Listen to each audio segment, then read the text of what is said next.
여러분께 하나만 여쭤볼게요. 지난 1년 동안 병원비로 얼마 쓰셨습니까? 50만원? 100만원? 아니면 수술 한 번에 300만원, 500만원 넘게 나오신 분도 계실 겁니다.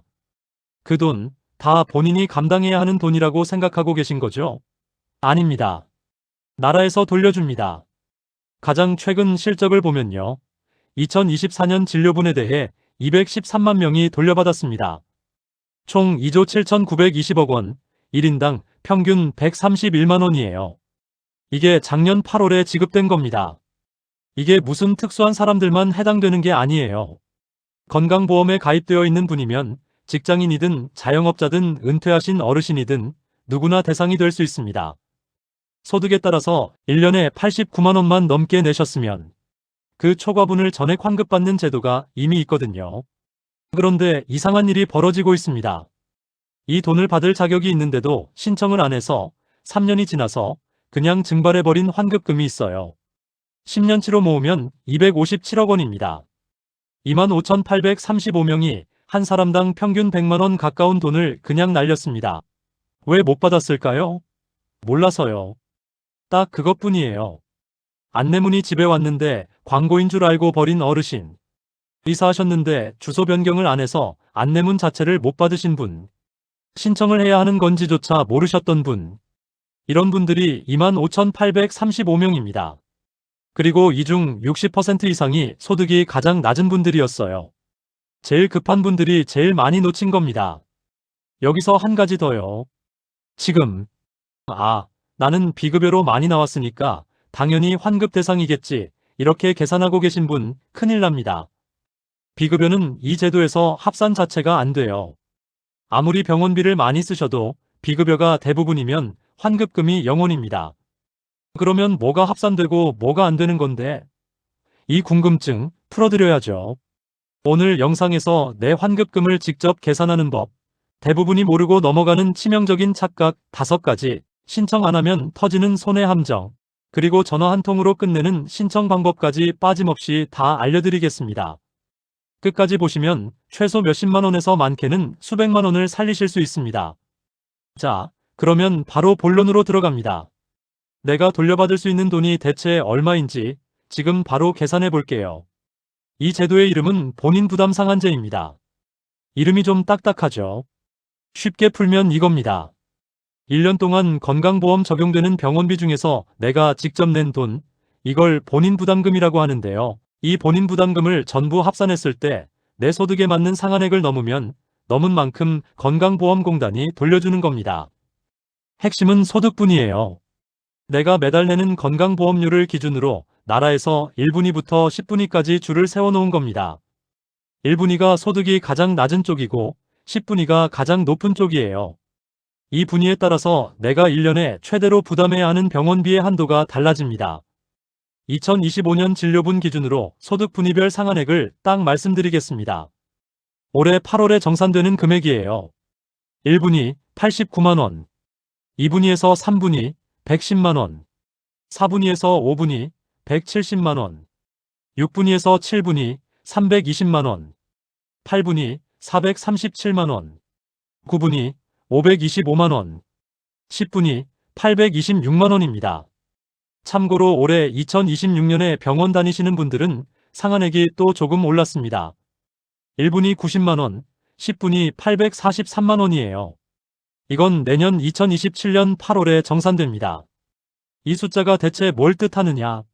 내가 1분위에 해당하는 사람이라면 1년 동안 급여 본인 부담금을 아무리 많이 내도 89만원까지만 내 주머니에서 나가는 거예요. 89만원을 넘은 금액은 전부 돌려받습니다. 500만원을 냈으면 411만원 환급, 1000만원을 냈으면 911만원 환급이에요. 그러면 나는 몇 분위인데? 이게 궁금하실 거예요. 직장 가입자분은 월급 명세서를 한번 펼쳐보세요. 건강보험료가 얼마 빠져나가고 있는지 확인하시면 됩니다. 2025년 기준으로 직장 가입자 월 보험료가 57,790원 이하면 1분위입니다. 28만 2,570원을 넘으면 10분이고요. 지역 가입자는 월 보험료 1만 3,850원 이하가 1분위, 21만 7,540원 초과가 10분위입니다. 건보공단 홈페이지나 더건강보험 앱에서 내 보험료를 조회하시면 문의가 바로 나와요. 자, 이제 진짜 계산을 해보겠습니다. 가상인물 3분을 놓고 돌려드릴게요. 첫 번째 분, 박 어르신 72세, 소득 1분위입니다. 이분이 2024년 한 해 동안 내과, 정형외과, 약국 이리저리 다니시면서 건강보험 적용 본인 부담금으로 총 230만 원을 쓰셨어요. 1분위 상한액이 89만 원이니까 230만 원에서 89만 원을 빼면 141만 원입니다. 141만 원이 이분 통장으로 들어옵니다. 두 번째 분, 김씨 58세 직장인, 소득 5분위입니다. 허리 디스크 수술을 받으시면서 급여 본인 부담금이 연간 320만 원 나왔어요. 4에서 5분위 상한액이 170만 원이니까 320만 원 빼기 170만 원, 150만 원 환급입니다. 여기서 잠깐, 지금 듣고 계시는 분들은 본인이 대략 몇 분위쯤 될 것 같으세요? 보험료가 월 10만 원 안팎이시면 4에서 5분위 근처이시고 20만 원이 넘으시면 8분위 이상일 가능성이 높습니다. 머릿속으로 한번 대입해 보시면 감이 오실 거예요. 세 번째 분, 이씨 63세, 소득 9분위입니다. 대장암 수술 후 항암 치료를 받으시면서 급여 본인 부담금이 연간 780만 원 나왔어요. 9분위 상한액이 525만 원이니까 780만 원에서 525만 원을 빼면 255만 원 환급입니다. 소득이 높은 분이라도 중증 질환이면 환급액이 이렇게 큽니다. 266만 원이면 항암 치료 기간 중에 교통비, 간병비, 영양제 비용 상당 부분을 충당하실 수 있는 금액이에요. 여기서 꼭 짚고 넘어가야 할 게 있습니다. 사전급여와 사후 환급의 차이예요. 같은 병원에서 입원 치료를 계속 받다가 본인 부담금이 그해 최고 상한액 2025년 기준 826만 원을 넘어가면 그때부터 병원이 알아서 건보공단에 초과분을 청구합니다. 이걸 사전급여라고 해요. 환자는 826만 원까지만 내면 되고 그 위로는 한 푼도 더 안 내셔도 됩니다. 그런데 이 사전급여라는 게 함정이 하나 있어요. 826만 원이라는 건 10분위, 그러니까 소득이 가장 높은 구간의 상한액입니다. 병원에서는 내 실제 소득 분위를 모르거든요. 그래서 일단 가장 높은 기준으로 적용하는 겁니다. 이게 무슨 뜻이냐? 내 실제 소득 분위가 5분이라면 상한액이 170만 원이에요. 826만 원까지 냈으니까 826만 원 빼기 170만 원, 656만 원을 추가로 돌려받으실 수 있습니다. 이게 사후 환급이에요. 올해 8월에 건보공단이 2025년 진료분 소득 분위를 최종 확정하고 차액을 정산해서 보내줍니다. 2달도 안 남았어요. 사전급여 받았으니까 끝이라고 생각하시면 안 됩니다. 656만 원을 그냥 놓치시는 거예요. 한 가지 더 말씀드릴 게 있어요. 요양병원에 올해 입원하신 경우입니다. 요양병원 입원 일수가 120일을 넘으면 상한액이 올라갑니다. 낮아지는 게 아니에요. 올라가요. 1분위 기준으로 보면 일반 상한액은 89만 원인데 120일 초과 입원 시 141만 원이 됩니다. 10분위는 826만 원에서 1074만 원으로 뛰고요. 80세 어르신이 요양병원에 6개월째, 그러니까 약 180일 계시다면 상한액이 89만 원이 아니라 141만 원 적용이에요. 52만 원의 차이가 생기는 겁니다. 이걸 모르시면 나는 89만 원 넘었으니까 다 돌려받겠지. 기대하셨다가 환급금 통보를 받고 당황하시게 됩니다. 지금까지 숫자로 쭉 계산을 해봤는데요. 이 계산을 하실 때 많은 분들이 굉장히 흔하게 잘못 알고 계신 것들이 있습니다. 이거 하나만 잘못 알아도 환급금이 0원이 될 수 있어요. 어떤 착각들인지 바로 이어서 말씀드리겠습니다. 병원비 환급받을 수 있다는 얘기를 들으면 가장 먼저 드는 생각이 있잖아요. 나도 작년에 병원비 꽤 썼는데 비급여까지 다 합치면 상당할 텐데 나도 받겠지? 혹시 이런 생각 한 번이라도 해보신 적 있으시죠? 이게 첫 번째이자 가장 치명적인 착각입니다. 본인 부담 상한제에서 합산하는 금액은 건강보험이 적용되는 급여 항목의 본인 부담금만입니다. 비급여는 처음부터 빠져요. 건강보험이 안 되는 MRI 비용, 상급병 진료 차액, 선별급여 본인 부담금, 전액 본인 부담 진료비, 2인실이나 3인실 입원료, 임플란트 본인 부담금, 추나요법 본인 부담금, 상급 종합병원 경증 질환, 외래, 초진, 재진, 본인 부담금, 이런 것들은 아무리 금액이 크더라도 합산 대상이 아닙니다. 이게 실제로 어떤 문제를 일으키냐면요. 68세 되신 분이 무릎 인공관절 수술을 받으셨어요. 1년 동안 총 병원비가 500만 원 나왔습니다. 이분이 6분이라서 상한액이 320만 원이에요. 500만 원이니까 320만 원 넘었으니 180만 원 돌려받겠네. 이렇게 기대를 하시는 거예요. 그런데 500만 원 중에 비급여가 200만 원이에요. 급여 본인 부담금만 따지면 300만 원입니다. 320만 원의 미달이에요. 환급금 0원입니다. 기대하던 180만 원은 처음부터 존재하지 않았던 겁니다. 두 번째 착각.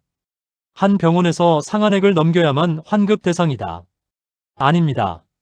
사후 환급은 1년 동안 내가 다닌 모든 병원, 모든 의원, 모든 약국에서 낸 급여 본인 부담금을 전부 합산합니다.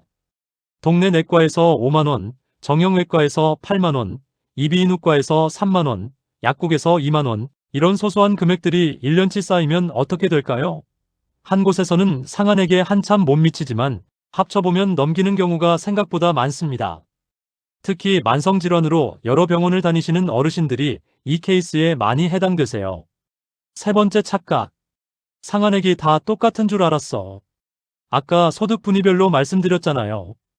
1분이 89만 원부터 10분이 826만 원까지 7단계로 나뉘어 있습니다. 1분위인분과 10분위인분은 상한액이 9배 넘게 차이가 나요. 내 보험료가 얼마인지 확인하지 않으면 내 상한액이 얼마인지 알 도리가 없습니다. 상한액을 모르면 환급 대상인지 아닌지 판단 자체가 불가능해요. 네 번째 착각. 요양병원 관련입니다. 요양병원에 오래 입원했으니까 상한액이 더 낮아지겠지, 오래 아프니까 더 혜택을 주겠지. 이렇게 생각하시는 분들이 의외로 많아요. 반대입니다. 요양병원 120일 초과 입원 시 상한액이 올라갑니다. 1분위 기준 89만 원이 141만 원으로 10분위 기준 808만 원이 1074만 원으로 높아져요. 상한액이 높아지면 그만큼 내가 부담해야 하는 금액의 천장이 올라가는 거니까 환급받을 수 있는 금액이 줄어드는 겁니다. 오래 아프면 더 많이 돌려받겠지가 아니라 오래 입원하면 상한액이 높아져서 오히려 덜 돌려받을 수 있다가 맞습니다. 다섯 번째 착각. 실손보험이랑 관련된 건데요. 실손보험에서 보상받고 본인 부담 상한제로도 환급받으면 이중으로 이득 아니냐. 2024년 1월에 대법원 판결이 나왔습니다. 사건 번호 2023년-28만 3913이에요. 이 판결에서 뭐라고 했냐면 본인 부담 상한제에 의한 초과 환급금은 실손보험 보상 대상에서 제외된다고 했어요. 풀어서 말하면 상한제로 돌려받을 수 있는 금액은 실손보험에서 또 받을 수 없다는 겁니다. 실손보험과 상한제 둘 다 받아서 이중으로 챙기겠다는 건 이제 안 됩니다. 그리고 하나 더요. 부부 합산에 대한 오해입니다. 남편이 쓴 병원비랑 아내가 쓴 병원비를 합쳐서 상한액 넘기면 같이 환급되는 거 아니야? 안 됩니다.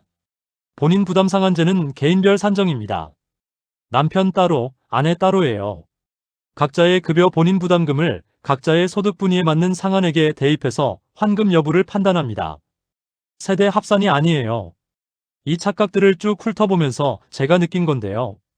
비급여가 합산 대상이 아니라는 걸 모르는 분이 이렇게 많다는 건 결국 이 제도가 국민한테 제대로 설명이 안 되고 있다는 뜻이라고 봅니다. 진료비 영수증에 급여랑 비급여가 어떻게 나뉘는지 이 구분법 하나만 알아도 내가 환급 대상인지 아닌지 바로 판단할 수 있는 건데 말이에요. 이 영수증 읽는 법은 뒤에서 다시 짚어드리겠습니다. 이렇게 착각 때문에 손해를 보는 경우가 많은데요. 그러면 본인 부담 상한제 말고 비급여까지 커버해주는 다른 제도는 없는 걸까요? 사실 있습니다. 그런데 이 제도들을 헷갈려 하시는 분들이 정말 많거든요. 본인 부담 상한제가 급여 본인 부담금만 대상이라는 걸 아시고 나면 바로 이런 걱정이 드실 거예요. 그러면 비급여로 수백만 원 나간 건 어디서도 도움을 못 받는 건가? 다행히 완전히 맨손은 아닙니다. 비슷해 보이지만 성격이 전혀 다른 제도들이 있거든요. 한번 쭉 비교해 드릴게요. 첫 번째, 재난적 의료비 지원 사업입니다. 이 제도와 본인 부담 상한제의 가장 큰 차이가 딱 하나 있어요. 비급여를 포함한다는 겁니다. 급여 본인 부담금만이 아니라 전액 본인 부담금, 비급여까지 전부 합쳐서 본인 부담 의료비 총액이 연간 소득의 일정 비율을 넘기면 지원해줍니다. 기준 중위소득 100% 이하 가구는 본인 부담 의료비가 연소득의 10%만 넘어도 지원 대상이 되고요. 지원 비율은 50%에서 80%, 연간 최대 2천만 원까지입니다. 그러면 비급여 때문에 상한제에서 빠진 부분을 여기서 받을 수 있겠네. 맞습니다. 가능성이 있어요. 다만 이 제도는 입원 및 외래 합산 180일까지라는 기간 제한이 있고 별도로 신청을 하셔야 합니다. 자동으로 적용되는 게 아니에요. 두 번째, 긴급복지지원 의료지원입니다.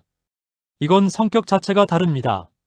상시 제도가 아니라 위기 상황에 처했을 때 한시적으로 지원하는 거예요. 주소득자가 갑자기 사망하셨거나 중한 질병이 생겼거나 화재 같은 재난을 당하셨을 때 의료비를 긴급하게 지원받는 겁니다. 본인 부담 상한제는 1년 단위로 정산해서 다음해 8월에 환급하는 구조잖아요. 긴급복지 의료지원은 위기가 발생한 시점에 바로 신청해서 빠르게 받는 구조예요. 시간 개념 자체가 다릅니다. 세 번째, 의료급여 수급자의 본인 부담 상한금입니다. 나는 의료급여 수급자인데 본인 부담 상한제 나도 해당되나요? 라고 궁금하셨던 분 계실 거예요. 답부터 말씀드리면 해당은 되시는데 건강보험 본인 부담 상한제가 아닙니다. 별도의 의료급여 본인 부담 상한금 제도가 적용돼요. 일종 수급자는 매 30일간 본인 부담금이 5만 원을 초과하면 초과분 전액 지원, 이종 수급자는 연간 80만 원을 초과하면 초과분 전액 지원입니다. 건강보험 상한제와는 기준 금액도 다르고 산정 기간도 다르고 적용되는 법 체계 자체가 별개입니다. 내가 건강보험인지 의료급여인지에 따라 완전히 다른 길로 가는 거예요. 네 번째, 중증질환 산정특례 제도입니다. 암, 희귀질환, 중증질환 진단을 받으면 건강보험 적용 진료비의 본인 부담률이 5%나 10%로 확 떨어지는 제도예요. 이건 상한제처럼 나중에 돌려받는 게 아닙니다. 진료받는 그 시점부터 바로 본인 부담금이 줄어들어요. 시작점에서 금액을 깎아주는 거죠. 그래서 산정특례를 이미 적용받고 계신 분이라면 본인 부담금 자체가 작아지니까 상한제 환급 대상이 되는 경우가 줄어들 수 있어요. 반대로 산정특례를 몰라서 신청을 안 하셨다면 어떻게 될까요? 본인 부담금이 높게 나와서 상한제 환급은 받으시겠지만 애초에 안 내도 될 돈을 더 내신 셈이 됩니다. 순서가 중요해요. 산정특례 먼저, 그 다음에 상한제입니다. 이 네 가지 제도를 쭉 펼쳐놓으면 이렇습니다. 본인 부담 상한제는 급여 본인 부담금만, 1년 단위 사후 정산, 재난적 의료비는 비급여까지 포함, 별도 신청, 긴급복지는 위기 상황 한시 지원, 의료급여 상한금은 아예 별도 체계. 이름이 비슷하다고 같은 제도가 아니에요. 지금 이 영상 보시는 분 중에 건강보험 가입자이신 분도 계시고 의료급여 수급자이신 분도 계실 텐데요.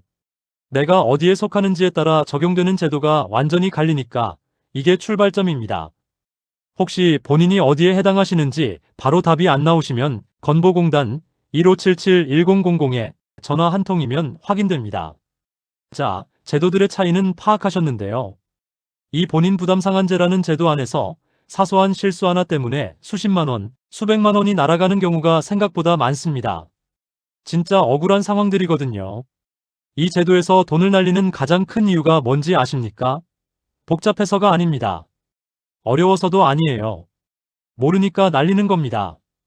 어떤 함정들이 숨어 있는지 하나씩 펼쳐드릴 테니까 내 얘기인가 아닌가 잘 들어보세요. 첫 번째 함정. 안내문을 무시하는 겁니다. 건강보험공단은 매년 8월 말에 전년도 환급 대상자한테 안내문을 보냅니다. 우편으로요. 그런데 이 안내문이 겉보기에 공공기관 발송 우편이라 보험회사 광고나 고지서로 착각하기 딱 좋거든요.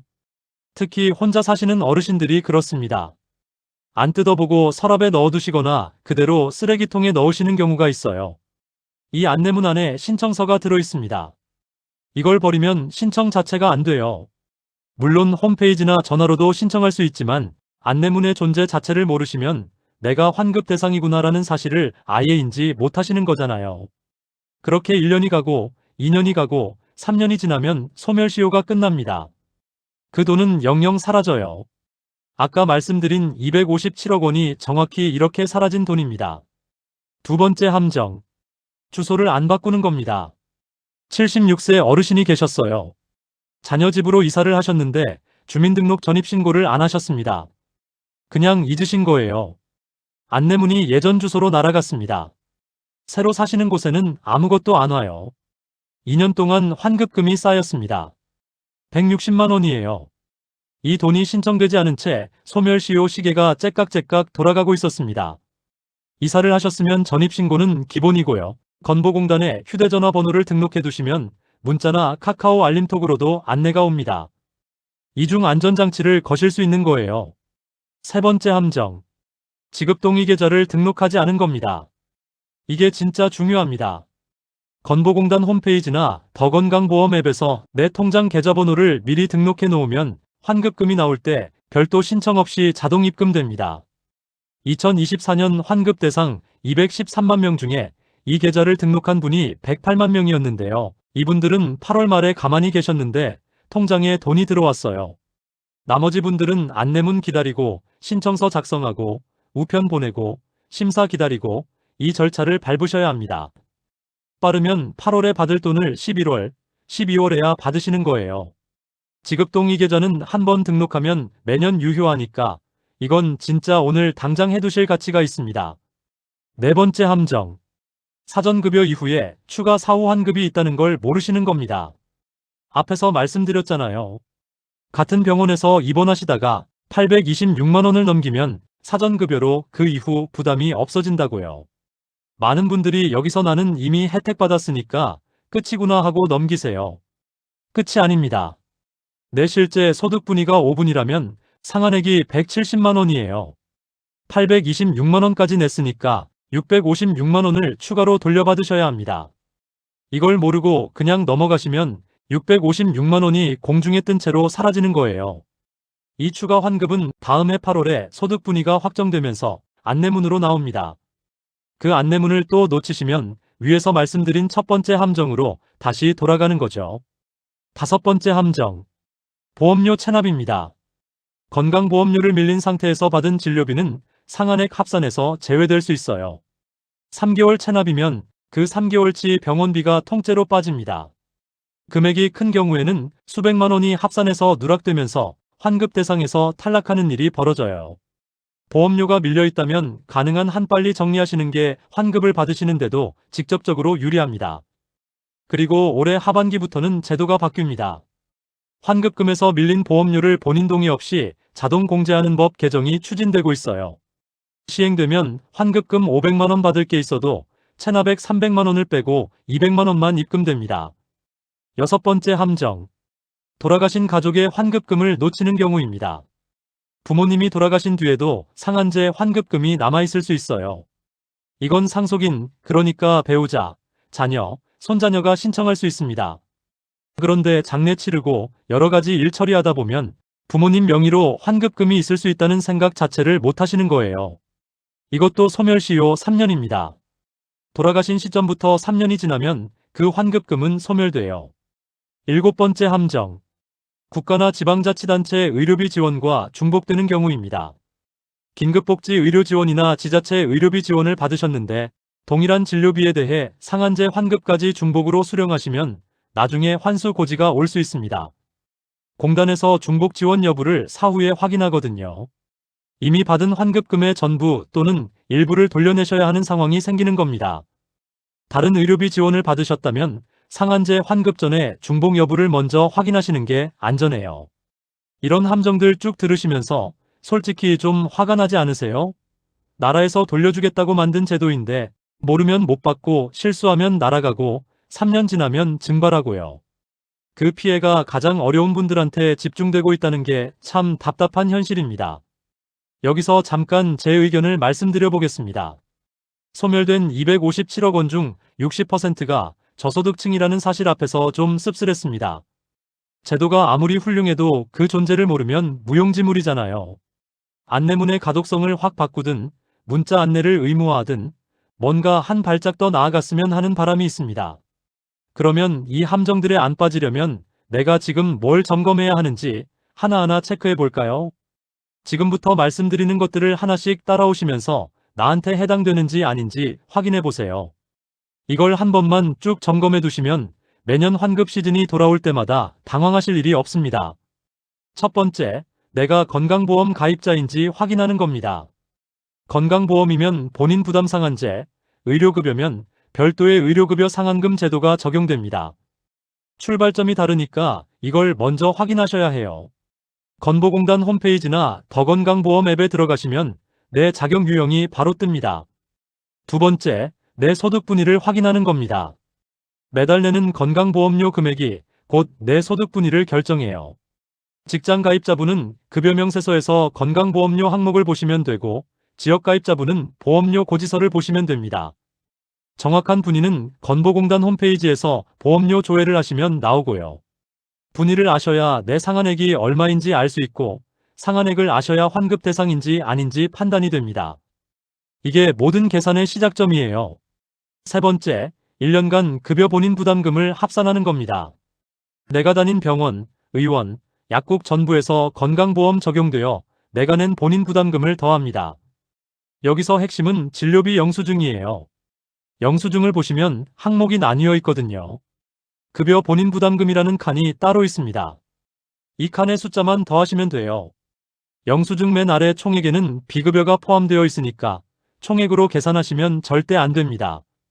급여 본인 부담금 항목만 보셔야 해요.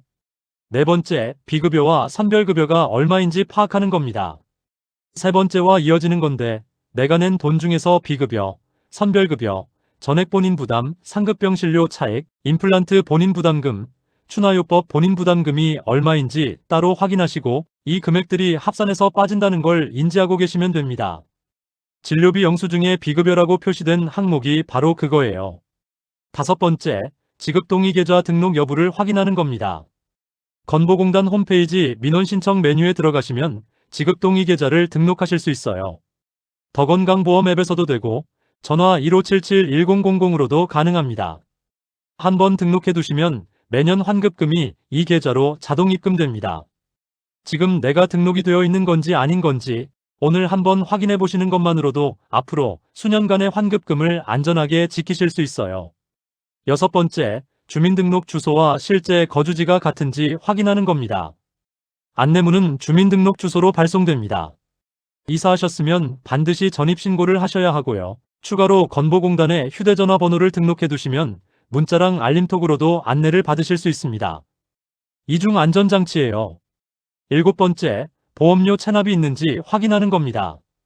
건강보험료가 밀려 있으면 체납 기간 중 진료비가 합산해서 빠질 수 있다고 말씀드렸잖아요. 체납 여부를 확인하시고 밀린 게 있으시면 가능한 빨리 정리하시는 게 환급을 받으시는데도 직접적으로 유리합니다. 여덟 번째, 과거 미환급금을 조회하는 겁니다. 올해 것만 생각하실 게 아니에요. 지난 1, 2년 사이에 안 찾아간 환급금이 있을 수 있습니다. 소멸시효가 3년이니까 지금 시점에서 최대 3년 전 것까지 받을 수 있어요. 건보공단 홈페이지에서 미지급 환급금 통합 조회를 하시면 내 이름으로 남아있는 환급금이 있는지 한 번에 나옵니다. 이게 진짜 1분이면 끝나요. 그 1분 때문에 수십만 원, 수백만 원을 살리실 수도 있는 겁니다. 혹시 이 8가지 중에 벌써 다 해두신 분 계세요? 지급동의계좌 등록이랑 미환급금 조회, 이 2가지만이라도 오늘 해보시면 좋겠습니다. 둘 다 5분이면 끝나는 일이에요. 자, 점검까지는 끝났는데요. 막상 실제로 신청하려면 어디로 가야 하는지, 서류는 뭘 챙겨야 하는지 이 부분에서 막히시는 분들이 진짜 많습니다. 지금부터는 진짜 행동으로 옮기실 때 필요한 것들만 쏙쏙 뽑아서 드리겠습니다. 이론은 앞에서 다 말씀드렸고 여기서는 현장에서 바로 쓸 수 있는 실전 정보입니다. 먼저 신청 경로, 총 5가지 방법이 있어요. 첫째, 건보공단 홈페이지에서 온라인 신청. 둘째, 더건강보험 모바일 앱에서 신청. 셋째, 전화 1577-1000으로 유선 신청. 넷째, 팩스나 우편으로 신청서 발송. 다섯째, 건보공단 관할 지사에 직접 방문. 이 중에서 제일 간편한 건 전화입니다. 본인 명의 계좌로 받으실 거면 1577-1000에 전화 한 통 하시면 끝이에요. 인터넷이 익숙하신 분은 홈페이지나 앱이 더 빠르시고요. 다음은 서류입니다. 이게 상황별로 다르니까 주의 깊게 들으셔야 해요. 내가 직접 신청하는 경우 지급 신청서 한 장이면 됩니다. 이 신청서가 안내문에 동봉되어 오기 때문에 따로 준비하실 것도 없어요. 가장 심플한 케이스입니다. 가족이 대리로 신청하는 경우가 좀 복잡합니다. 환급금이 10만 원 이하이면 배우자, 부모, 자녀, 손자녀, 조부모가 유선이나 팩스, 우편으로 신청 가능하고 지급 신청서와 가족관계 증명서만 있으면 돼요. 비교적 간단합니다. 그런데 10만 원을 초과하면 달라집니다. 지급 신청서에 위임장, 가족관계 증명서, 환자 신분증 사본, 예금주 신분증 사본까지 필요해요. 유선 신청은 안 되고 팩스, 우편 또는 방문으로만 가능합니다. 서류가 하나라도 빠지면 처리가 안 되니까 꼭 미리 확인하세요. 여기서 주의할 게 있습니다. 며느리, 사위, 시부모님, 장인어른, 장모님, 형제자매 이런 분들은 법적으로 제3자에 해당합니다. 이분들이 대리 신청을 하시려면 반드시 위임장 원본이 필요하고 방문이나 우편으로만 가능해요. 그리고 위임을 하신 본인이나 신청하신 분한테 건보공단에서 유선 확인 전화가 올 수 있습니다. 혹시 부모님이 치매시거나 의식이 없으신 상태라면요. 지급 신청서에 진단서 또는 소견서, 가족관계 증명서, 예금주 신분증 사본을 준비하시면 됩니다. 진단서는 최초 제출 후 6개월까지 유효하고 공단 전산으로 질병과 가족관계가 확인되면 서류 일부가 생략되기도 합니다. 상황이 복잡하시면 관할지사에 전화부터 하시는 게 가장 빨라요. 상황을 설명하시면 필요한 서류를 정확히 안내해 줍니다. 부모님이 돌아가신 경우에는 상속인이 신청합니다. 배우자, 자녀, 손자녀가 가능하고요. 지급 신청서와 가족관계 증명서가 기본이에요. 상속인이 여러 명이시면 대표 상속인 지정 동의서가 추가됩니다. 이것도 소멸시효 3년이 흐르고 있으니까 미루지 마세요. 혹시 부모님이나 시부모님 중에 이런 신청을 혼자 하시기 어려운 분이 계시지는 않으세요? 안내문 뜯어서 전화 한 통 해드리는 것만으로도 수십만 원을 살릴 수 있습니다. 오늘 이 영상 보신 김에 한번 여쭤보시면 어떨까요? 신청을 하셨으면 돈이 언제 들어오느냐? 생각보다 빠릅니다. 지급 신청서 접수 후 지사에서 심사 승인을 거치면 접수한 다음 날 오후 4시 이후부터 순차적으로 입금돼요. 계좌번호가 틀리거나 자격 확인이 필요한 경우에는 며칠 더 걸릴 수 있지만 대부분은 접수 다음 날이면 통장에 찍힙니다. 한 가지 더요. 안내문을 받고 30일 안에 신청을 안 하시면 건보공단에서 최근 12개월 이내에 환급금을 보냈던 기존 계좌로 자동 입금을 시도합니다. 작년에 같은 계좌로 받으신 적이 있으면 올해도 그리로 들어갈 수 있다는 뜻이에요. 하지만 기존에 지급받은 계좌가 없으면 자동 입금이 안 되니까 결국 직접 신청하셔야 합니다. 이래서 지급동의 계좌 등록이 중요한 거예요. 실손보험 가입자분들께 실전 팁 하나 드립니다. 실손보험 청구와 상한제 환급이 겹칠 때 순서가 중요합니다. 건보공단에서 상한제 환급을 먼저 받으시고 그 다음에 나머지 자기부담분에 대해서 실손보험에 청구하시는 게 분쟁을 피하는 순서예요. 실손보험을 먼저 청구하시고 나서 상한제 환급까지 받으시려 하면 보험사에서 환수를 요청하는 경우가 생길 수 있거든요.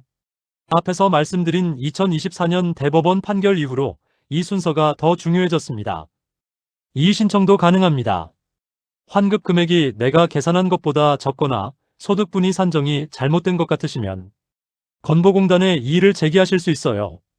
건강보험분쟁조정위원회나 국민권익위원회를 통해서도 도움을 받으실 수 있고요. 뭔가 이상한데 싶으시면 일단 물어보세요. 물어본다고 불이익이 생기는 건 절대 아닙니다. 연락처 한번 정리해 드릴게요. 국민건강보험공단 고객센터 1577-1000, 보건복지상담센터 129, 건보공단 홈페이지 nhis.or.kr, 모바일 앱은 구글 플레이나 앱스토어에서 더건강보험 검색하시면 됩니다.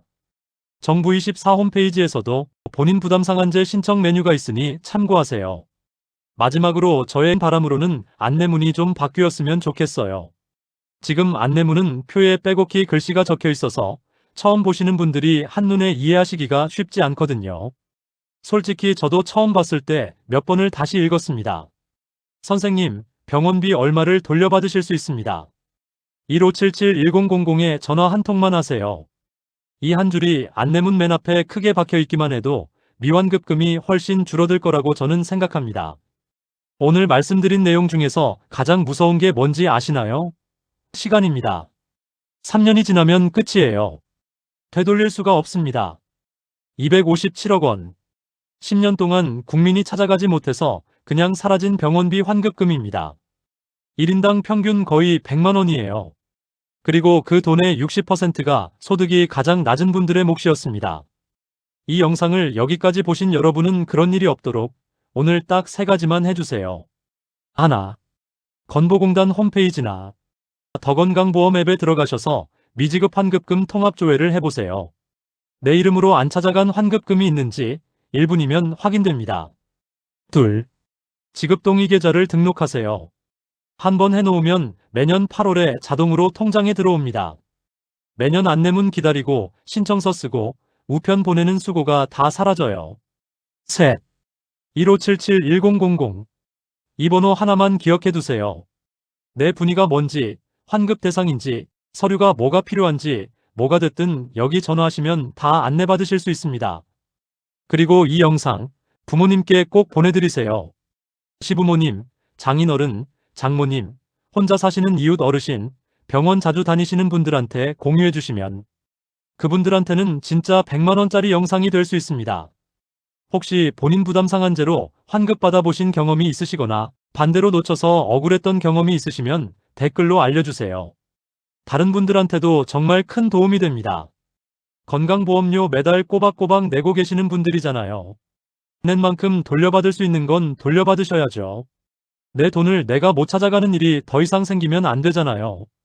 오늘 이 영상이 그 시작점이 되셨으면 좋겠습니다. 여러분의 병원비 한 푼도 놓치지 마세요.